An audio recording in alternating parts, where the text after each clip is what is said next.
Salve galera! Estamos aí começando mais um vídeo do canal e hoje temos um assunto muito especial. Hoje vamos falar de absolutismo. Absolutismo no canal.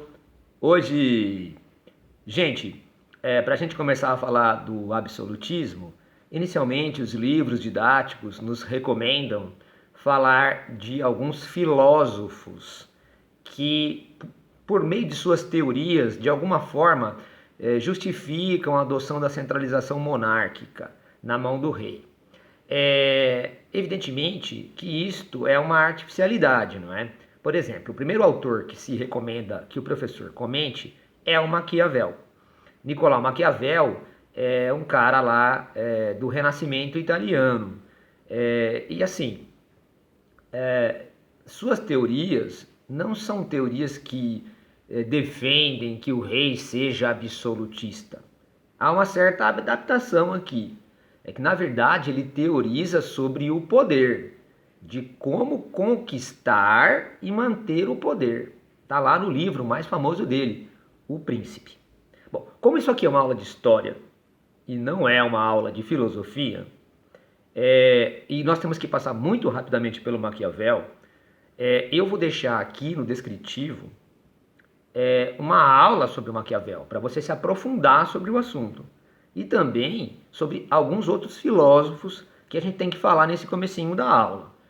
Então, você entende que temos pouco tempo para falar assim, são autores extremamente complexos. Então, para que você se aprofunde sobre o tema, eu vou deixar lá no descritivo lá sobre o Maquiavel e outros autores, beleza? Então, mas o Maquiavel é um cara importante porque ele fala de conquistar e manter o poder. E aí ele fala claramente que o universo da política é um universo que tem suas regras próprias. Portanto, não adianta você querer pegar uma moral, que é a moral em geral da sociedade, e querer aplicá-las no sistema político. Dependendo das circunstâncias, as suas ações devem ser uma ou outra. Você vai se ajustando às circunstâncias. Quando Maquiavel falou isso, ele mandou a real. Entretanto, é claro que ele pode ser interpretado como uma pessoa, até se cunhou o termo maquiavélico, não é? Na filosofia não se faz isso não, fala do pensamento maquiaveliano, né? Mas o maquiavélico é aquele que fica maquinando, pensando, né? Uma pessoa má. No fundo, Maquiavel disse que na política nós temos que nos ajustar às circunstâncias. E quanto mais a gente se ajustar às circunstâncias, mais êxito o nosso governo vai ter. Ou seja, mais tempo a gente vai manter o poder. Esta é a ideia, não é? E algumas pessoas simplificam isso com aquela frase, é bem simplificado, né? Os fins justificam os meios, né? O seu fim é manter o poder, portanto, você vai utilizar de qualquer meio necessário. Na verdade, ele dizia que o príncipe ideal, o governante ideal, é aquele que possui virtude e fortuna, não é? Seria aquela pessoa que teria as qualidades necessárias e que no momento certo tomaria o poder e o manteria, porque é uma pessoa que detém virtude e fortuna. Beleza. Tem também o Thomas Hobbes, que é outro autor super complicado, super refinado. Então eu vou deixar para você também um link para uma aula especial de filosofia sobre o Thomas Hobbes. Mas em geral eu tenho que dizer para você que o Thomas Hobbes inaugura, né, no seu mundo inglês lá do século XVII, uma outra teoria, que é a teoria do contrato social. A ideia é que há um estágio natural do ser humano, um estágio de natureza, ou seja, é um estágio antes de formar a sociedade, e que em natureza o ser humano seria egoísta. E esse egoísmo leva à briga de todos contra todos, permanente. Isso é sintetizado na frase que o homem é o lobo do homem.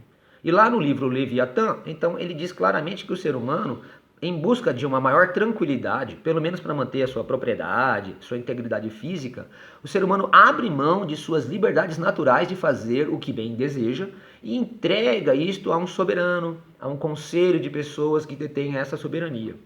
E aí, este soberano ou conselho de pessoas podem impor a ordem. E aí saímos de um estágio natural para um estágio social, para o estado social. E a passagem é marcada por um contrato social, evidentemente um contrato fictício, metafórico. Tá isso tudo lá no livro dele, o Leviatã. E de alguma forma, sim, isto justifica a concentração do poder na mão do rei. Agora, há um outro autor, que é o Jacques Bossuet, e o Jacques Bossuet é bem simples de você entender e guardar para o vestibular, né? Ele defende que a gente tem que obedecer o rei, claramente, porque o rei é um enviado de Deus aqui na Terra, um representante de Deus na Terra, ou seja, o Jacques Bossuet é um defensor do direito divino do rei governar. Beleza. Superada essa fase aqui na nossa aula sobre os filósofos, temos que lembrar que o rei, né, da Idade Moderna, esse rei absolutista, ele tem um conjunto de práticas econômicas. Esse conjunto de práticas econômicas é chamado de mercantilismo. Então, o mercantilismo, a acumulação primitiva de capitais, o capitalismo comercial, esse pré-capitalismo, tem alguns pontos. Esse conjunto de práticas são alguns pontos em que os reis absolutistas tomavam nesse campo da economia. Primeiro, sempre atingir balança comercial favorável. Balança comercial favorável. Cara, para atingir balança comercial favorável, muitas coisas podem ser feitas. Como, por exemplo, obter uma fonte de ouro e prata. Então, isto é o pensamento do metalismo ou bulionismo. Lembremos da Espanha, que logo conquistou a América e começou a retirar o ouro e prata lá do México, do Peru atuais, né? E isto gerou até uma experiência interessante, que havia então na Europa uma carência de metais preciosos para a cunhagem de moedas. Agora a Espanha já resolveu esse problema e começa a cunhar muitas moedas novas para o seu mercado interno lá do Estado Nacional Espanhol. Isto gerou, evidentemente, a desvalorização das moedas que já existiam. Ou seja, a gente chama isso de inflação. E eles chamavam de revolução dos preços. Então, a balança comercial favorável, metalismo, posse de colônias, começa então um sistema colonialista, né? Vai falar do pacto colonial, metrópole explorando a colônia, para gerar balança comercial favorável. E caso, por exemplo, você não tivesse muitas colônias, que é o caso, por exemplo, de Inglaterra e França, e não é o caso da Espanha e Portugal, você poderia ter uma política protecionista, ou seja, subir as barreiras alfandegárias do seu estado, e aí você dificulta a entrada do produto de fora e você gera, portanto, uma balança positiva. Inclusive você gera no seu mercado interno o que eles chamavam de industrialismo, né? Ao facilitar aí, os negócios internos ao estado, as manufaturas elas se multiplicam. Na França, por exemplo, o Colbert, ministro do Luís XIV, ficou famoso por esse tipo de política, né? O chamado colbertismo. E tem outra coisa também que é característica do mercantilismo, que é a prática de monopólios, né? O rei é o dono do mercado, ele concede fatias no mercado ao seu interesse, né? É a chamada prática do monopólio. Depois aqueles que se consideram liberais, eles vão fazer uma crítica a esse mercado monopolizado e vão defender, né, o livre mercado, o liberalismo. Mas isso é só lá depois, no século XVIII em diante. Muito bem, agora que a gente teorizou um pouco sobre essa Idade Moderna no sentido dos filósofos que defendem o absolutismo, sobre as práticas mercantilistas, vamos pegar e vamos ver exemplos de países e os seus absolutismos. Comecemos pelo caso inglês. No caso inglês, a última coisa que a gente tinha falado de Inglaterra foi, lembra, a Guerra das Rosas. E foi lá na Guerra das Rosas que Henrique Tudor assumiu o poder. Então temos o início da dinastia Tudor, com Henrique VII, e depois já vem seu filho, Henrique VIII. O que você tem que saber de Henrique VIII, que é o rei que inaugura o absolutismo inglês? Duas coisas. O Henrique VIII, primeiramente, criou a marinha inglesa. Isso é uma coisa importante, porque a Inglaterra vai aos poucos dominando pela marinha a economia mundial. Foi o Henrique VIII que criou a marinha inglesa. E depois ele rompe com a Igreja Católica. Tem aquele famoso caso que ele gostaria de se separar de sua esposa Catarina de Aragão, uma vez que a esposa não dava para ele o filho homem que ele tanto esperava, né, o chamado varão. E aí então, como a Catarina já estava mais velha e eles já tinham tido aí 17 anos de casamento e não tinham produzido o herdeiro do sexo masculino que ele tanto queria, então ele queria se separar da Catarina e casar-se com Ana Bolena. Bom, como o Papa não permitia, ele acaba então rompendo com a Igreja Católica pelo ato de supremacia de 1534 e criando a Igreja Inglesa, a Igreja Anglicana. Bom, isto aqui é também um fato das reformas religiosas, né? Lembra? Lutero, Calvino, Henrique VIII, né? Cria na Inglaterra a Igreja Inglesa pelo ato de supremacia de 1534. Uma das causas é o divórcio que ele queria ter de sua esposa Catarina para casar com Ana. Outra coisa que pode ser colocada também para todo mundo aqui é que, ao expulsar os católicos do comando religioso da Inglaterra, ele pode confiscar as terras da igreja, os bens da igreja, e isso o torna muito rico e poderoso, até distribuindo um pouco destes bens e terras com a nobreza inglesa, o que reforça o poder dele e o guinda ao absolutismo.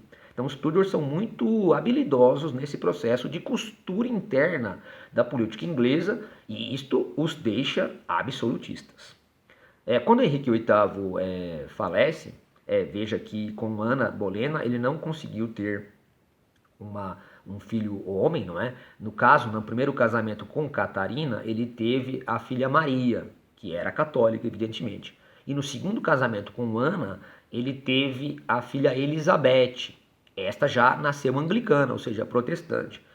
Bom, mas aí no terceiro casamento, ele tem o filho Eduardo, que também é anglicano. Então, após a morte de Henrique VIII, assume seu filho Eduardo VI, anglicano.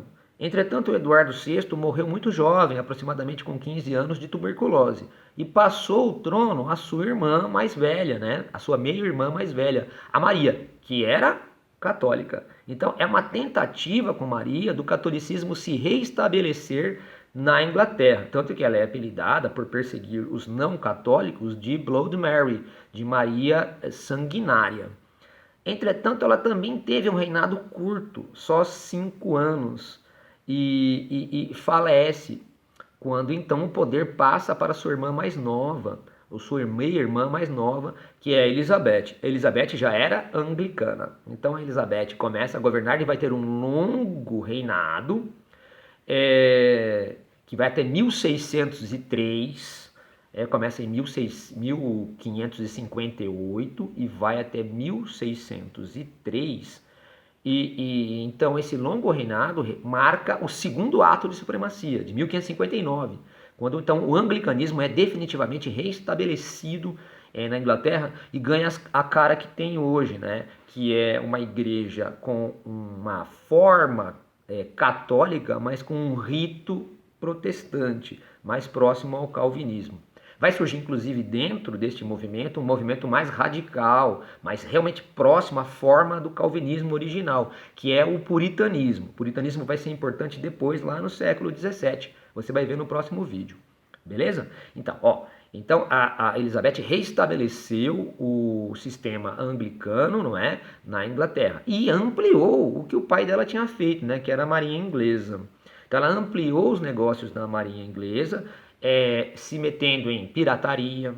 Veja, a Espanha tem a Frota da Prata Espanhola, leva em comboio todo o ouro e prata da América pelo Atlântico. Evidentemente que a Inglaterra então contrata o pirata para saquear a Frota da Prata Espanhola e dividir esse lucro com a coroa inglesa. Então temos o financiamento da pirataria, temos o financiamento também do tráfico negreiro, tratados comerciais favoráveis que a Elizabeth vai fazendo, e também uma atitude do Papa que então, desesperadamente, para tentar voltar ao universo inglês, usar a Espanha dos Habsburgos para atacar a Inglaterra, né? Tem a chamada Invencível Armada Espanhola, que ataca a Inglaterra, mas que é derrotada pela frota inglesa. Também naquele dia da batalha houve problemas climáticos que fizeram com que os navios espanhóis fossem prejudicados. Então tem a derrota da Invencível Armada Espanhola e a vitória da Inglaterra, o que vai fazendo com que a Inglaterra vá dominando os mares, sua marinha vai predominando. Então Elizabeth tem um governo de longevidade e de grande êxito. Entretanto, nunca se casou. Era até apelidada por isso de a Rainha Virgem. Bom, ao não se casar, não produziu herdeiros.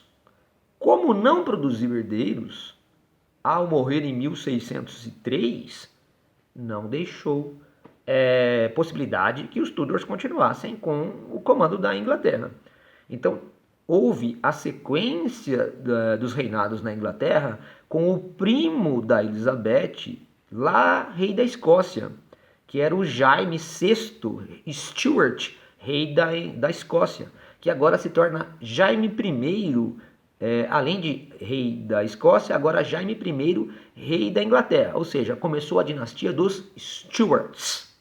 Mas sobre os Stuarts e também sobre o absolutismo inglês, a gente vê no próximo vídeo, beleza? Valeu por assistir até agora, deixa seu like, se inscreve no canal, ativa o sininho, compartilha aí, tamo junto!